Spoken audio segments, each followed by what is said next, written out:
President Donald Trump on Tuesday signed a sweeping executive action to overhaul elections in the U.S., including requiring documentary proof of citizenship to register to vote in federal elections and demanding that all ballots be received by Election Day. The order says the U.S. has failed to enforce basic and necessary election protections and calls on states to work with federal agencies to share voter lists and prosecute election crimes. It threatens to pull federal funding from states where election officials don't comply. The move, which is likely to face swift challenges because states have broad authority to set their own election rules, is consistent with Trump's long history of railing against election processes.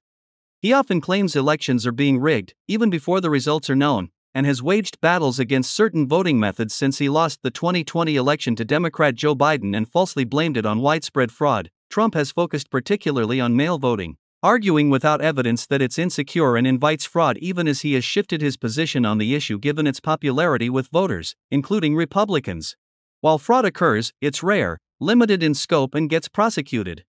The order's documentary proof of citizenship requirement signals that the president is not waiting for congressional Republicans to pass their long-anticipated Safeguard American Voter Eligibility Act, or SAVE Act, which has aimed to do the same thing. Republicans have defended that measure is necessary to restore public confidence in elections.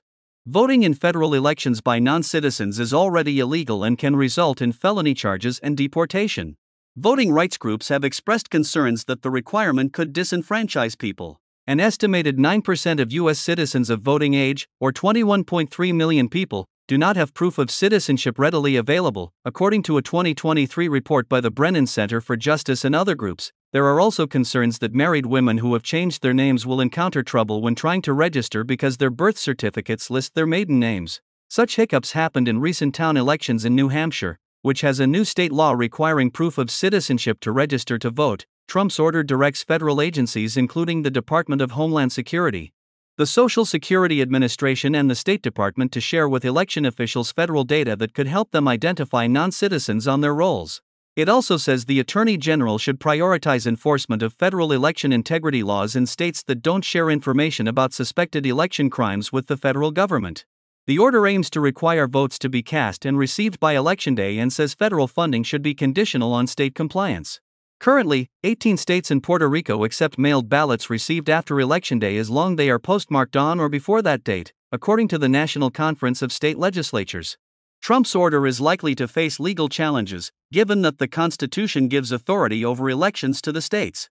While Congress has the power to regulate voting, and has done so to pass such laws as the Voting Rights Act, the Constitution makes clear that states have primary authority to set the times, places, and manner for elections. Colorado's Democratic Secretary of State, Jena Griswold, called the order an unlawful weaponization of the federal government and said Trump is trying to make it harder for voters to fight back at the ballot box.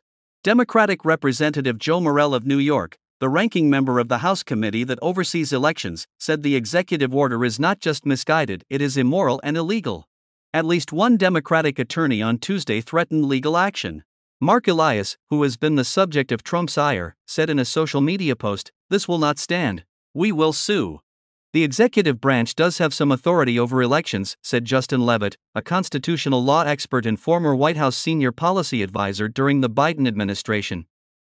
He said some federal agencies provide election support, including the U.S. Election Assistance Commission, which distributes federal grant money to states and runs a voluntary certification program for voting systems. The U.S. Cybersecurity and Infrastructure Security Agency helps election officials protect their systems.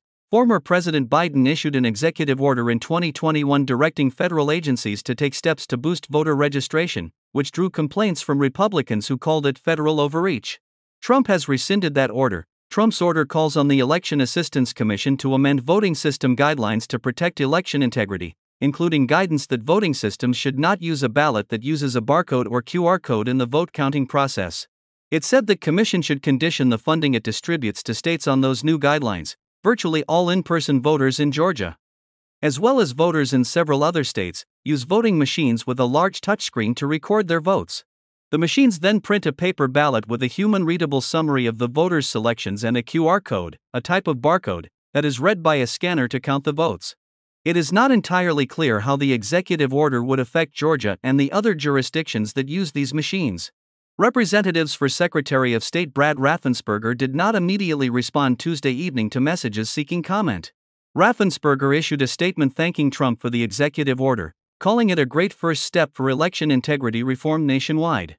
Representative Brian Steil of Wisconsin, the chairman of the House committee that oversees elections, said the order is a welcome action to secure our elections and prevent foreign influence. Mike Lindell, a Trump ally who spreads election conspiracies and who wants to ban voting systems in favor of hand-counting ballots, fundraised off the news on Tuesday, saying in an email it will fix our sick elections. Trump's executive order comes as the Republican National Committee launched a massive effort to probe voter registration list maintenance nationwide. The committee sent public records requests this week asking for documents related to voter roll list maintenance in 48 states and Washington, D.C., asserting that the public should know how states are removing ineligible people from voter rolls, including dead people and non-citizens. Trump referenced election fraud as he signed the order Tuesday, saying, "This will end it, hopefully." He added that more election actions would be taken in coming weeks.